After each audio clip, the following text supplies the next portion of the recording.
Welcome, everybody, to our Mission United podcast, Battlefront to Homefront. Thanks for joining us. We've got a good guest today. Sean and I back together. We do this once a month, and we're glad you guys take the time to watch. But just do us a quick favor. Like the program, share with your friends, and subscribe to the YouTube channel. Right here, we're in Sober Life Studios. We do a lot of great work here. We're sponsored by One Brother, One Sister, bringing trainings and education to first responders and veterans at no cost to them. It's through our nonprofit, One Brother, One Sister. If you want to help, go to onebrotheronesister.com and check us out. Right now, though, again, like I said, Sean and I, we get together once a month and we do this show. How you doing, first of all? Doing great so far. Everything seems to be moving in the right direction. So, I mean, we're doing great things, and we just had a phenomenal event for the Mayor's Gala and raising a fundraising event. So, I mean, that was awesome. Oh, that's great. That's great. I like how you said it's great so far, because it's only like we're recording on the 5th. So there's a lot of month to go where things can get screwed up. But so far, these 5 days have been great. Don't say that. Sana culito de rana. Don't say that. Let's try to keep this good. Everybody. Yeah, I mean, we're always doing great things, and there's more to come, and we're constantly expanding into new areas. We look forward to opening later this year in Opelika. No, I'm sorry, Okeechobee. I always get those two close to mix up, but we're opening another Mission United in Okeechobee this year, which, so, you know, it shows that we're doing great things and we're moving. It's really awesome to see things, how they're getting faster and larger, and we're reaching more people. Before we get to your guest, I want to ask again, you said you had an event. Where do people find out about your events? Because I've heard you mention other events before and things you have planned. How can people find out what events are going on and how they can attend? It's the United Way of Broward .org, our website. There's a little talks about our events. Okay. That's where you can see. That's also on the page that if you're looking to volunteer or you want to be part of any, because we have quite a few committees. One of our great one that we have a veteran advisory board that's open to anybody who wants to be part of it, whether they be a veteran or not. So quite a few people that are on our advice. We get together at the end of every month and we collaborate. I think there's about like 25 of us now. Some of them are business owners. Some of them have their own company. Some of them are movers and shakers in their company. And we talk about how can we influence and provide support to our community to help veterans. So it's a really great, but we have quite a few committees. If anybody wants to see what events are coming up, then check them out. Yeah, because you do a handful every year. I mean, there's a few. It's not like you have one event a year. There's tons of things you're involved in, and you join up with other people at their events, and so you're out and about, which is good because, like we said before, the number one problem we have is getting people to know what services are available. Nobody's taking out billboards and saying, hey, if you're a vet, call this number and you can get help with this or help. It's not happening. So This is what we have, this vehicle. I mean, just a couple of weeks ago, the VA partnered with, there's a national hockey team that are made up of veterans. They're from all over the different parts of the country, have their own veteran hockey team. And they all came into town at the old, where the Panthers used to practice in North Coral Springs before they opened it. It's called the Ice Den. They brought in there was about 8 or 9 hockey teams from around the country, because I talked to a couple guys from Michigan, from Tennessee, Virginia, New York, and the VA came in to talk about. They invited us along to talk about the different services that the VA offers. It was a really great way to connect with the families as well. And you don't want to beat this team. The team of vets, because they've been trained in hand-to-hand combat and all sorts of shit, so you can be in a lot of trouble if you beat them. But that's cool. I mean, those kind of things, again, really cool stuff that we need to let people know about. Speaking of cool, we got to talk about your guest. He came in here, he's cool as a cucumber, the man. He knows who he is and what he does. Why don't you tell everybody who this is? All right. Well, this is my long-term friend and coworker, Bobby Pagan.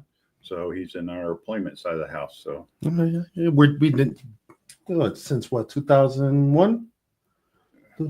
Well, let's see. I didn't join. You know what? It doesn't matter. We've 24 years. So I don't think that's enough. No. We're down like 4 flat tires, So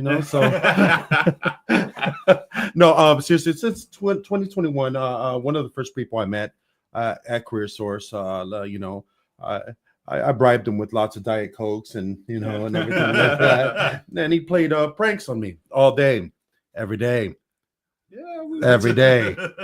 Why not? Life's short. You got to have fun with your coworkers.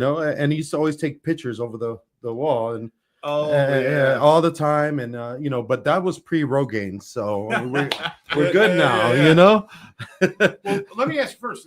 Obviously, we're in the service. I was in the U.S. Army. I served from 1995 to 2015. Thank you for your service. I was a 13 Foxtrot, Ford Observer. I'm those guys that we call in like artillery. Look, it's a lot of hurry up and wait. I understand. So you're gotta like go this. find the target and you do the targeting. You got to be really And then- sneaky squirrel about it too. Oh, you don't just pull up in an old Chevy and say, "Hey, where's the bad guys?"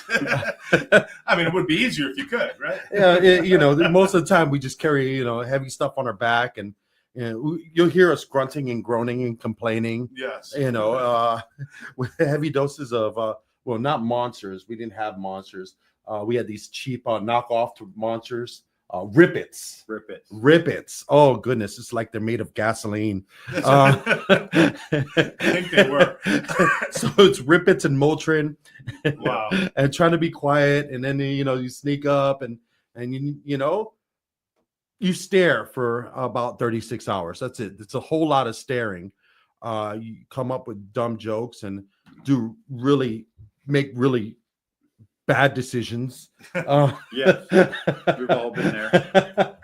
Well, I want to ask about what you're doing now, because it's really important what you're doing for Mission United and with the career stuff. But I have to ask you, what was your trend? Because Sean and I have talked about this ad nauseum. We've talked about this over and over. People getting out and having a hard time transitioning from military life into civilian life, finding a career, finding a path, and feeling okay. Did you have difficulty in that transition? Absolutely.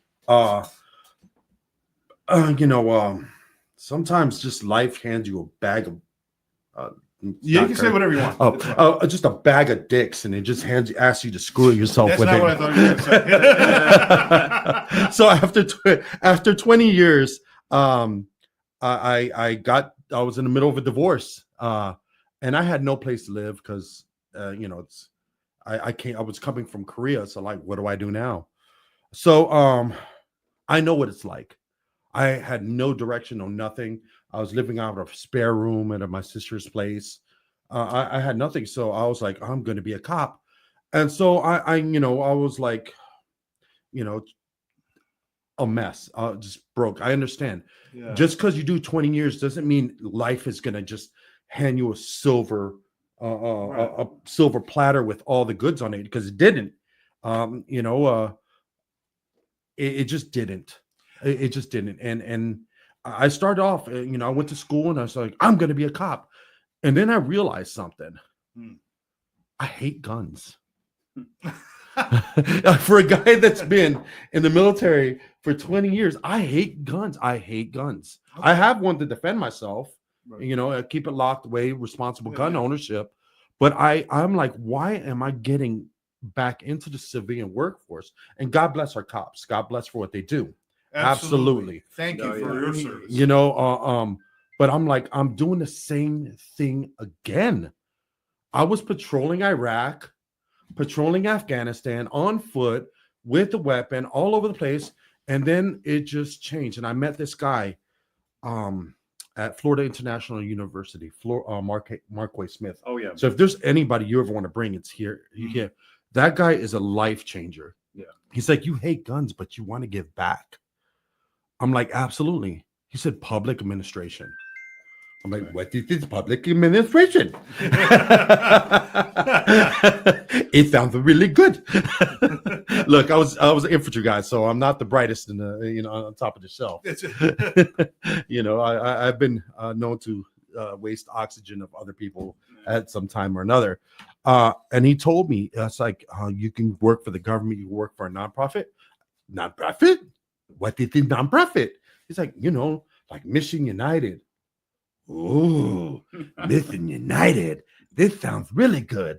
and we had and so I started volunteering, and I suffer from PTSD a lot. I 4 tours will do that to you. Okay. You know, you're gonna see some things that are you can't unsee. Yes. Yes. But I noticed that when I volunteered at this place called Branches, All right. Branches Inc., and I was a boxing instructor, something I used to do in the military, and I started feeling really good. And then there's another organization. Gosh, I wish I could give them a shout out. It's a military organization that they donate their time, they clean up things. I was even feeling better, and I felt like I had a purpose. Because when you leave the military, you leave yourself, a bit of yourself in there. It's an institution. Yeah. There's 2 institutions. There's jail, and then there's the military. You get an institution, you get told what to wear, how to dress, how to tie your shoes at one point. You know, and you lose that structure. Because absolutely, I for you as a civilian, I thank you every day, because you live in chaos.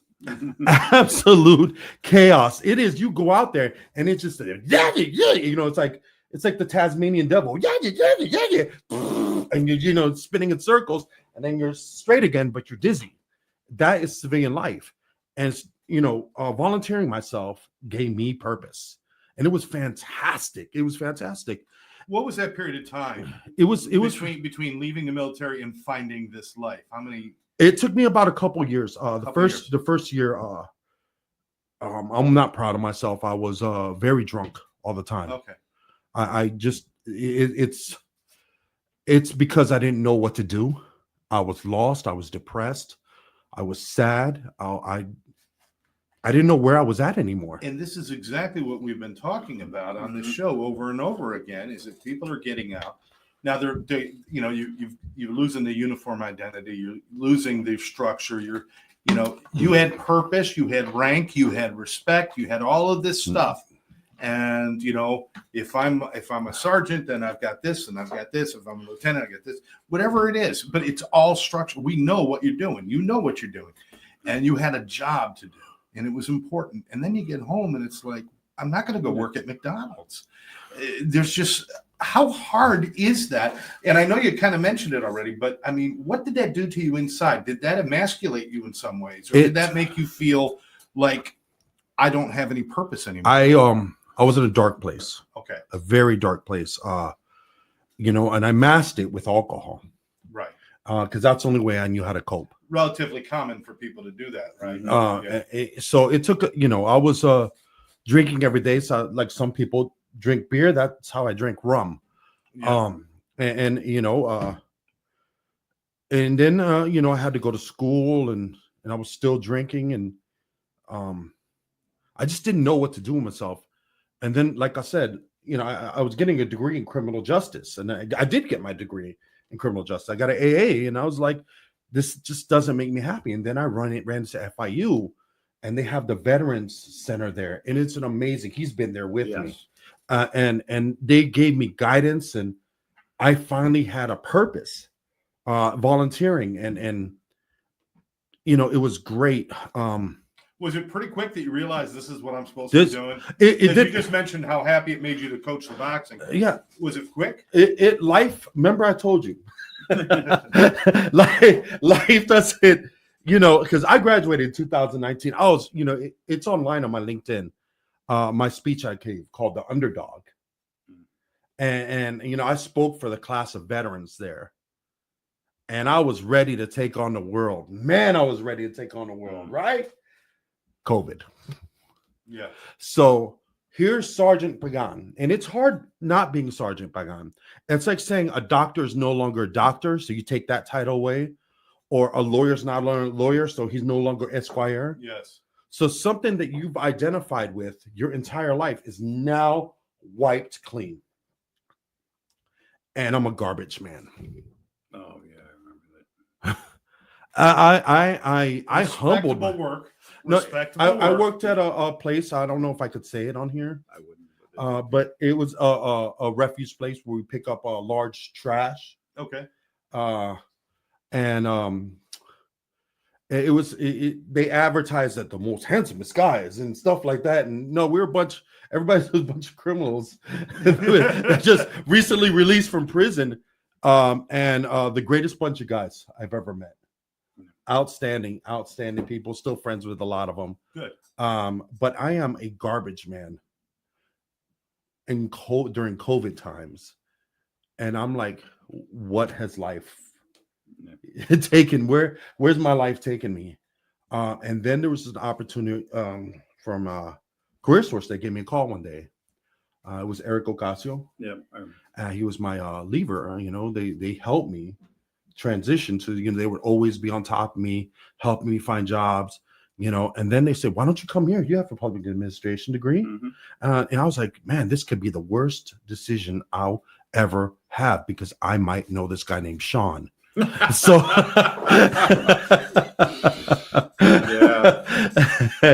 and I believe it or not, I got the job, and I'm like, how much is it? And it was I sucked at first. I was not good.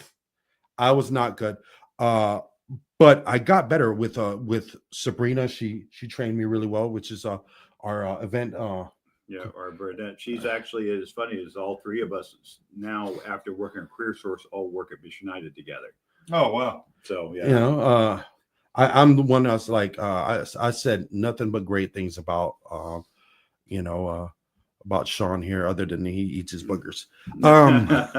But he I was like, I told James all about this guy. Yeah. Right. I mean, but even working with, like I said, I think the Career Source was kind of happy when we kind of separated, because, we were like two good old boys at work. But I mean, the only thing is, he was doing great, but when it's not something you've ever done, sometimes you lack a little self-confidence.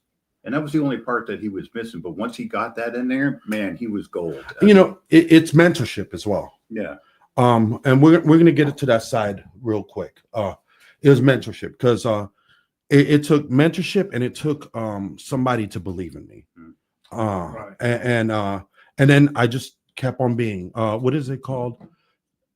Repetition is the key to mastery. Yep. You heard that? Yeah. Repetition is key to mastery. I got better and better until Sabrina left, and the naysayers, because the rumor mill goes, oh, Bobby's gonna collapse without Sabrina. Yeah. I said, hold my beer. Yep. I said, every single one of you that counted me wrong is about to eat your words. Yeah. And they did, and I'm here to this day. And when I came to Mission United, I said, I'm going to make a difference. Yep. I'm like, I am fine.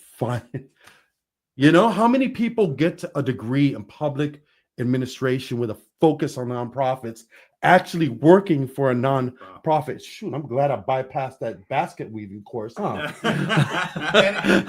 Anybody out there who went to college, I mean, it is a rarity that you actually work in the field that you're trying to work in. Yeah. So that's great. I really want to, I don't want to miss the opportunity for us to really talk about what you're doing now with Mission United. It's so important. And you're not doing like somebody walks in and you hand them a job. No. Because I think there's probably an expectation that, that's what it must be. I go in and they say, go here and work tomorrow. Yeah, you're teaching them so much more than that, aren't you? Yeah, because even when we were at Career Source, him and I both used to sit down with these vets and it's like, listen, we're going to mitigate your expectations before we start. There's no guarantee. Nobody's handing you nothing. You have to do 75% of the work. Oh my God, that's the biggest thing. Yeah, that's the biggest thing, because you got because we're in an era of when we make a mistake, we usually have a knee-jerk reaction to autocorrect that. The biggest mistake is our treatment of Vietnam veterans. Biggest, Mm-hmm. Yeah. Oh, it hurts my soul, because I'm watching, a documentary on Netflix, and these heroes. Yeah, I just saw that. I haven't been able to watch it yet. I started it, and a lot of my family, if you look at my Instagram, have served in Vietnam. Mm-hmm. And it hurts my soul. So we autocorrect. So everybody, if you look at everybody else, it's like America is into hero worship of these guys and stuff. It's not that it's sad. It's we remember how badly we treat our Vietnam veterans. Yeah. And so sometimes some people think that, you should worship me. I am a veteran and stuff like that. And they think they're automatically going to get this a supervisor's position But here's the thing is, if I came on to this show and I started speaking strictly in Cantonese, how effective would that be? Not very much. That is a veteran's resume. It is strictly in Cantonese. And these civilians are like, what is this? They don't know what a battalion is. They don't know what a captain is. They don't know what a sergeant does. They don't know what this award is. They don't know any of that. So these veterans come in here and they have their resume and it's written like it's an evaluation report with all these fancy acronyms. And these these employers are looking at it, and this is to them, they might as well just say ni hao. Yes. It doesn't make sense. And then the veterans expect to automatically have these CEO type jobs. Look, when you are jumping back into the civilian world, be prepared to be a private, an airman, a seaman. I know you like that one. Be prepared to start all over again. This is a new chapter, and they're walking in thinking because of they're a veteran and what you had doesn't mean shit to who you are now when you get out of that military. Look, you did your time. Thank you for your service. But now it's because it's a new chapter. Be prepared for a new page. So it sounds to me like a part of this career support. Yeah. Is that what you call it? Career support? Yeah. Part of that's got to be translating Yep. the skills you have into civilian life. Absolutely. And so instead of just saying logistics, you can really talk about all the things that go into that. Yeah. Or instead of just saying battalion commander, it's like, okay, well, what does that mean in the real world? What does that mean to Walmart? What does that mean to whoever you're going to work for, right? Yeah. You got to translate that. Yeah. And be patient. You what people don't realize, when you're in the military, you got to do the work. Yeah. When I mean do the work that you can transition on the outside. You need to volunteer, because volunteer time goes on a resume. Mm-hmm. Internship times go on a resume. These things go on a resume, and when you get out, the work doesn't stop. The work does not stop. You still got to volunteer. You still got to stop. You have to make yourself marketable, and that's a thing that I'm trying to tell my veterans that are transitioning. Because I teach TAPS. Yeah, because we've talked about that before, how we're embedded with the transition class out of Southcom, Homestead, and Opalaka, and I think I'm a pretty powerful speaker. Yeah, we can tell you're very passionate about what I'm very passionate about what I do. If he could get over his shyness, things would be much better for him. It's because my mommy didn't give me enough attention. If you look like that as a baby, now I know why.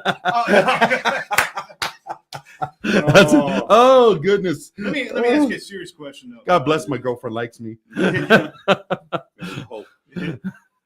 well, that's a whole level of trauma we won't talk about. But what is the biggest issue you see when people come through as far as gaining employment? What is the issue that they come up against? Is it an issue personally? Is it an issue with the employer? Is there something that's kind of common that you're seeing? It's like a trifecta. Yeah. It's a trifecta of holy crap. Yeah. We're going to start the first trifecta is just, is the soldier service member himself. Yes. Humble down. Yeah. Okay. Humble down and know that it's okay to start from the beginning again.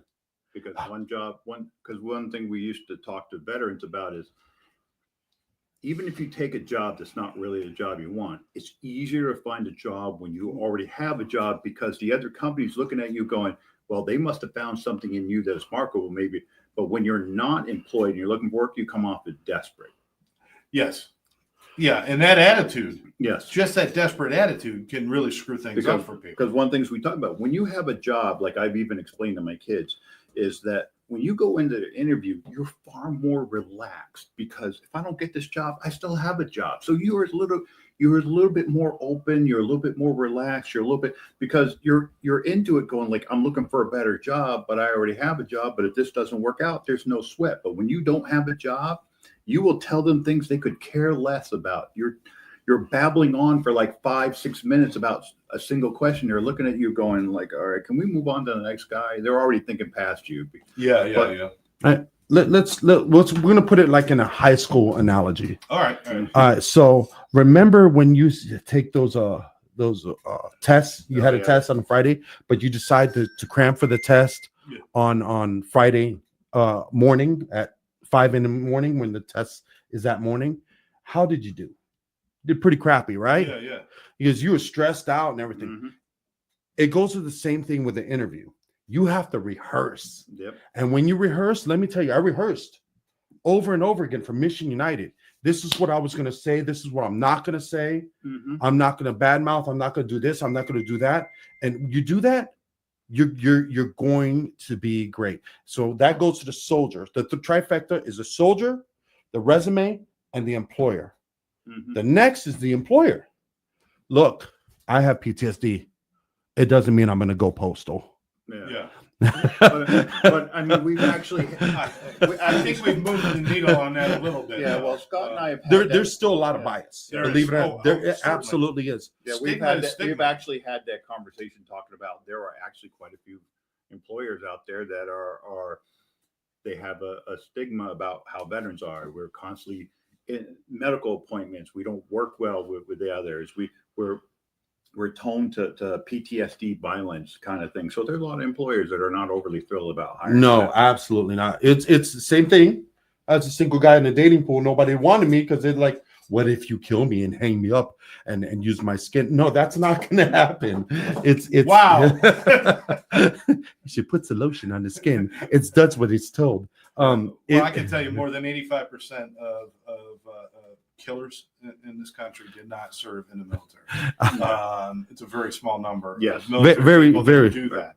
But they look at, they get it from film. Yep. They get it from TV about, soldiers coming back with PTSD and going off. I mean, it's our media's killing us too, right? Yep. Absolutely. They look at war movies and they're like, how is this guy? Like, because you look at it. You see these movies like Born on the 4th of July. Oh yeah. Or you look at Forrest Gump, how Lieutenant Dan came back, and let me tell you, that guy who plays Lieutenant Dan is Gary Sinise. an amazing human being for the military community. No. Amazing. He stopped by Fort Carson hundreds of times, shook hands, was there in Kuwait, shook hands. That guy is an amazing guy. I think he has the Lieutenant Dan Foundation. Yeah. It's an amazing guy. They But like they give him the rights. that's so cool. Everybody thinks that is movies, that is documentaries. It's how often is good news on TV? I don't remember the documentary about Jim coming home and he and his wife have another kid and he finds a job in an insurance office and starts doing really well and they live happily ever after. I haven't seen the documentary on that, but the documentary on David who comes home and loses his shit and hurts his wife and does this, that's what they'll show. So we're only programmed to see the negative. Yeah. Absolutely. And do the veterans absorb that and feel like you're being like pigeonholed, Yeah. It's great news. Bad news for the veteran community. It's great news for ratings when a veteran does something absolutely horrible. Yeah. Absolutely. They love it. They eat this stuff up. They love that. They love putting it on news. And unfortunately, it stigmatizes us and it makes us look back. So the employer needs to understand that when they're hiring a veteran, look, what is our old saying? 15 minutes early is on time and on time is late. I was here at 9 o'clock. Yeah. Listen to another podcast, but now I know about yours. That's it. No, you cheated. I like this guy.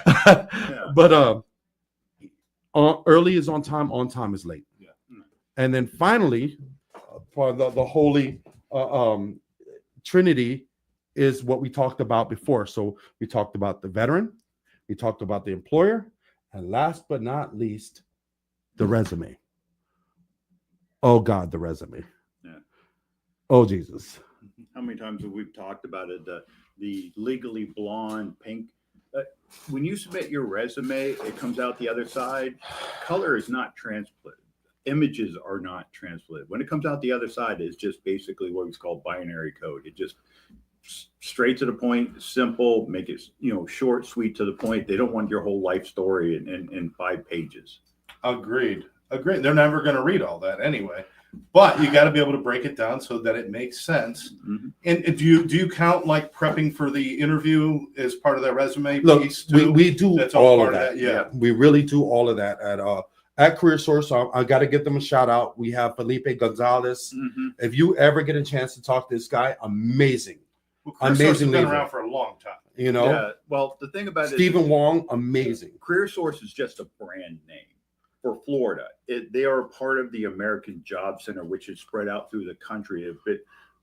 Oh God, I don't remember how many years. They've been around a long time. Was that the government decided that in order to combat recession and unemployment was they needed to have job centers where people could go in to look for jobs, get assistance and stuff like that. So Career Source is just the name of the job center, but they are an American Job Center.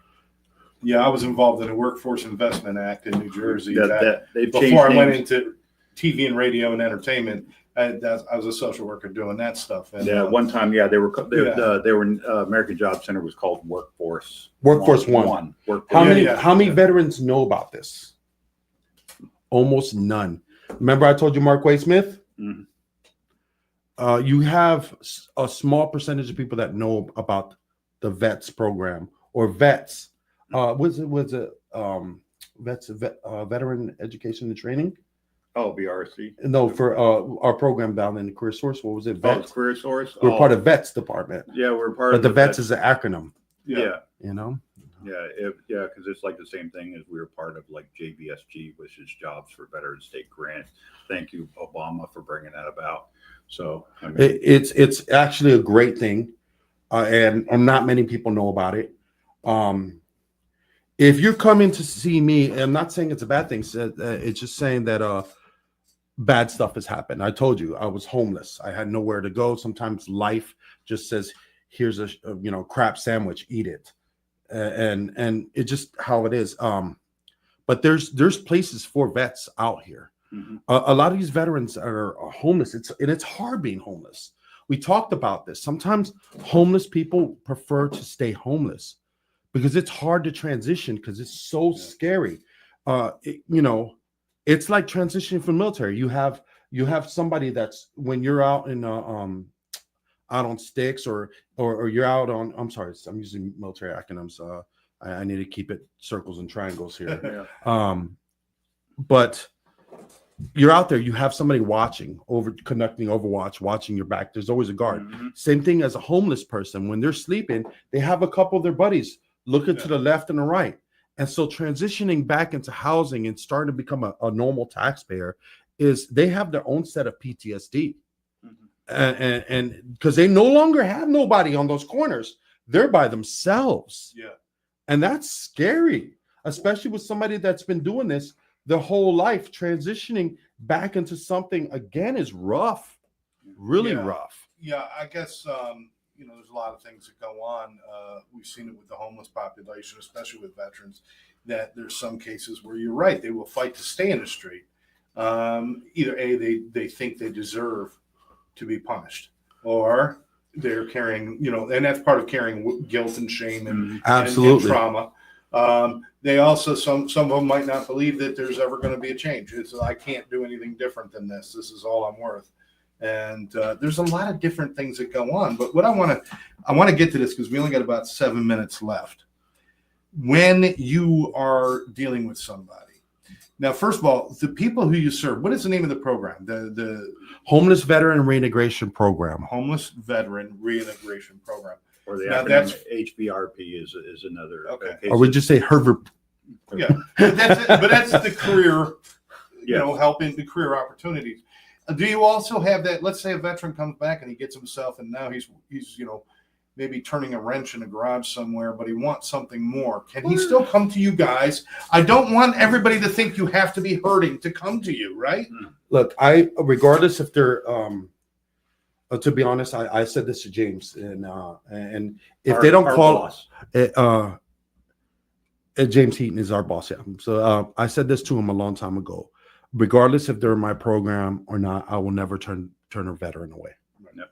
ever, because they're there for a reason. They're, and even some civilians, I help out and I give pointers, but I And won't turn a confirm or veteran deny away. that I've helped non- And our program, let me tell you, is an amazing program. We get these veterans and they don't have the skills. And sometimes it's a new chapter. Yeah. Being homeless is another chapter to coming into a place to live. The new chapter, they need training and we will pay for that training. Yep. And I advise them on what's the best route. Some older veterans who do, ageism is real. Nobody likes hiring older people. They find themselves with Class D security license and we pay for that training. Or another one that it's sometimes truck drivers, amazing. They could, even with a background, they have a place of employment that if they work hard enough, they can make six figures. Medical assistants. I mean, we help with that training. If they want it, and if you're hungry enough, I'm gonna feed you. Yeah, 'cause I'm gonna feed you. as we've said before, we're embedded with the sheriff's department as well as the Department of Corrections. So we're working with them as well as the justice system. As we've had a conversation before about, we've gone to like when I had Brian here, he was talking about going to Veterans Court. Is we're helping those individuals that think that there's an obstacle because they have a history of something, and whether it be minor or something major, we can find that out. I mean, we can work with them. It's like they're not going to get, oh my God, I got a conviction and now I got to pick up trash because that's the only people that hire me. No. We'll work with you. And this hurt. love that. A lot of them feel like they're not deserving. Another point of friction that we have is service connection disability. They're like, I was hurt in the service, but I'm not complaining about it. I'm like, are you kidding me? You're here walking with a limp because you were hurt in airborne school and you didn't file a claim. Yeah. These are things that you're entitled to. You service our country, less than 1%. And you service our country and you're complaining because you were hurt from the military, but you don't want to raise a stink? Absolutely. And you know what? On top of that, you want training? You got this service connection? Did you know you can go to school for free and get a 4-year degree? Yep. A lot of vets are not aware that A Chapter 31. Chapter 31, which is Voc Rehab, where Chapter 33 is the GI Bill. The chapter, the third, Well, I gotta say, it's important that people understand, and I hope everybody out there understands who's listening. You might even know what programs are available to you, but sometimes not sometimes. It's always beneficial to have somebody in your corner while you're trying to go through that, because God knows, even if you have the best program in the world, there's somewhere where if you screw up the paperwork, you're going to mess it up, So you guys are also, whether it's housing, whether it's jobs, whether it's training and schooling or whatever it might be, it's not just, here, call this number and they're going to take care of you. You guys walk them through and make sure that they're successful in this process, because the process can be hard. That's why I take a proactive approach instead of a reactive approach. Proactive is at taps. I gather that attention on me. Yeah. And I'm up there and I'm like, and when they start getting sleepy, I'm like, hey, hold up real quick. If you're happy and you know it, clap your hands. And they're all awake again. And I'm up there telling jokes and I'm up there, making a stand-up routine. But let me tell you, if you're funny, people remember funny. Yes, they do. Absolutely. Yes, my girlfriend remembers my face. It's quite hilarious. But I mean, like I said, is the greatest thing about like what Bobby and his team does is as I said, team. Bobby's not alone. There's a team, and we all work together. Not alone. I mean, we work hand in hand. Even though I'm not doing what he does, we work together. He sends me stuff. I send him stuff. If somebody comes in, we'll sit down and go, okay, let's collaborate. How can we? I can't figure it out. So, I mean, I've done it. I've reached out like, hey, listen, I'm stuck. Can we and then I'll shoot it out to all the other vet team members and go like, hey, listen, how do I overcome this obstacle? And we'll work it out as a team. I you don't have that stupid, this is not my job. You're in the wrong place. You don't do that to people. Absolutely not. If somebody in the next building can help them more, you walk them over to that building, you set them up, and you get them going. You don't just say, go I mean, I work with people in treatment centers, and there's times when they're like, well, you don't have the right insurance, so we're just not going to help you. And it's like, well, why do you know who takes their insurance? Walk them over there, Yep. get them there, do something. And that's what we do. But it's important to do that because it's already tough enough. Even with all these programs available, it's tough enough just to get your pride out of the way to go do them. They really need your help, not. Yeah.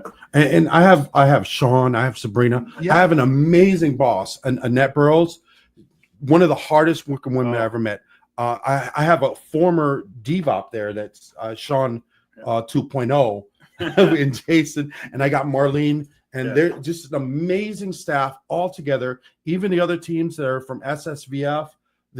I've never worked in a place like this ever before, where the synergy is just there. We kind of laugh. There's quite a few of us at one time have never have worked for the state and working in Career Source. We kind of joke about that, how we've all come together. So, but like I said, is there's a wealth of information, and we don't, like I used to tell people, is we don't collect employers' names.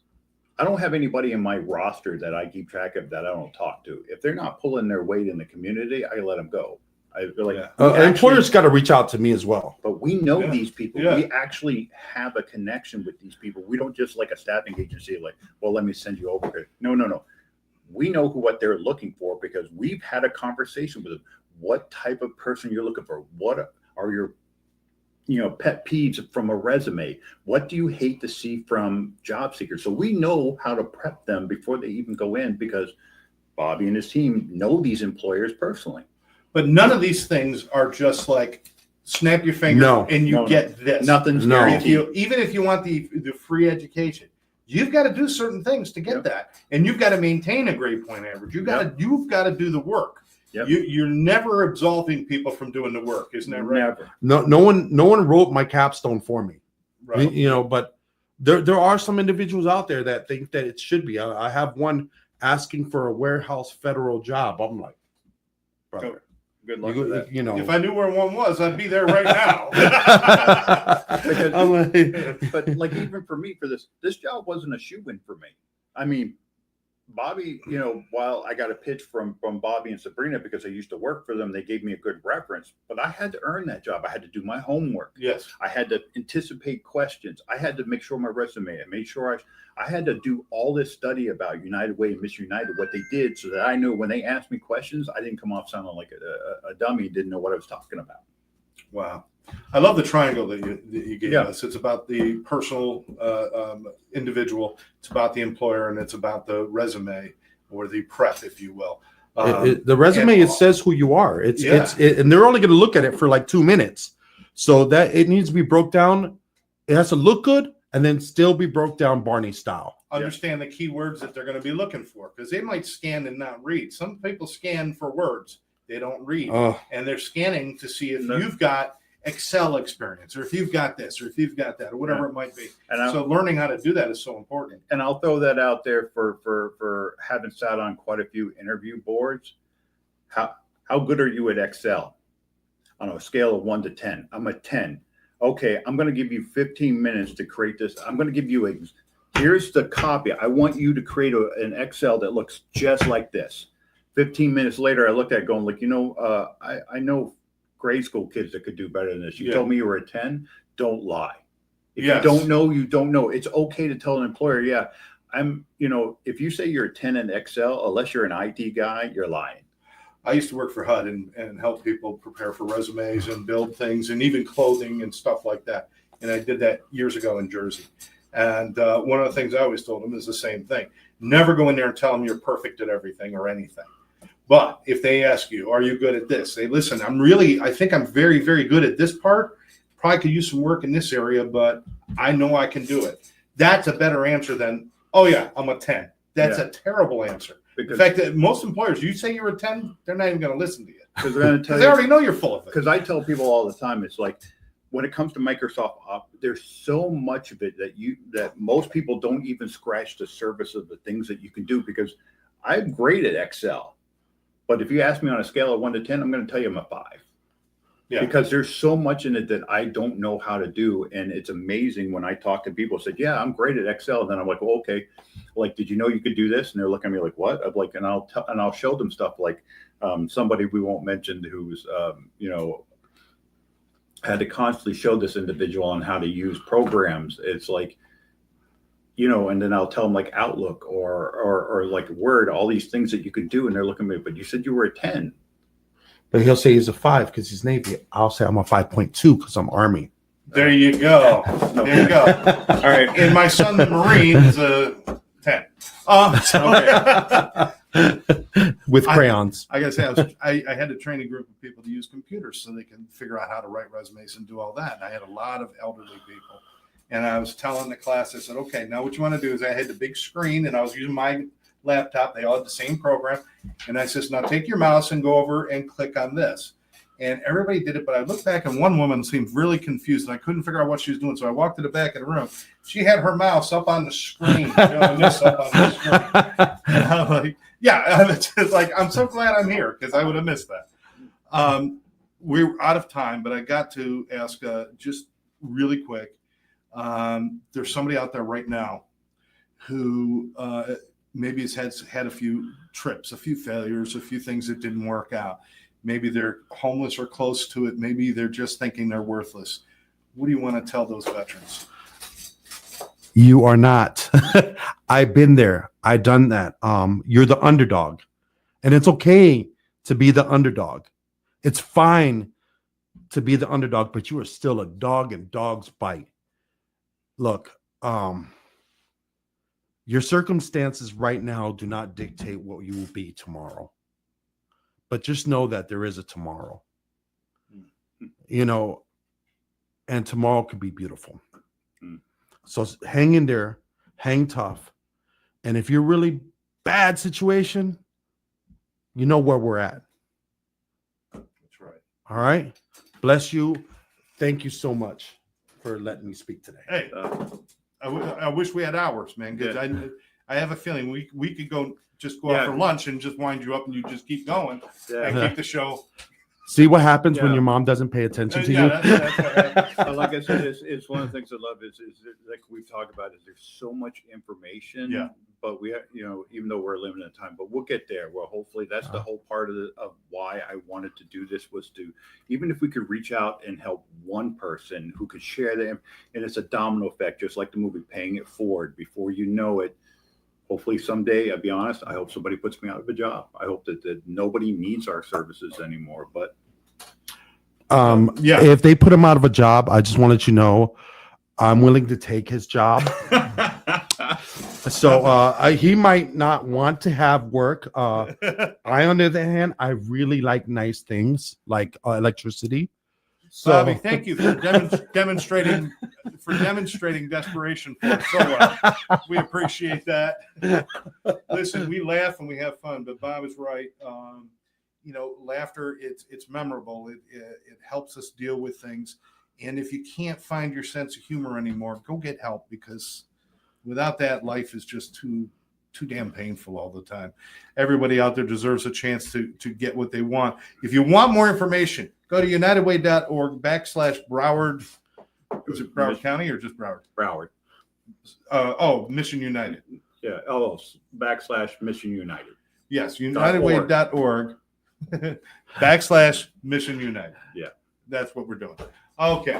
Make sure you check that out. Also want to thank everybody for joining us today. All of you veterans out there, thank you very much for your service. And those who are in active service, of course, thank you for what you do every day for us. Always remember there is some answer to every problem. All you got to do is be willing to ask, and we will help you find it. And Mission United, that's what they're all about. Guys, thank you so very much. Thank you for having us. Blessings upon blessings upon blessings. Appreciate all of you and appreciate you out there. From Sober Life Studios, this has been the Mission United podcast from Battlefront to Homefront.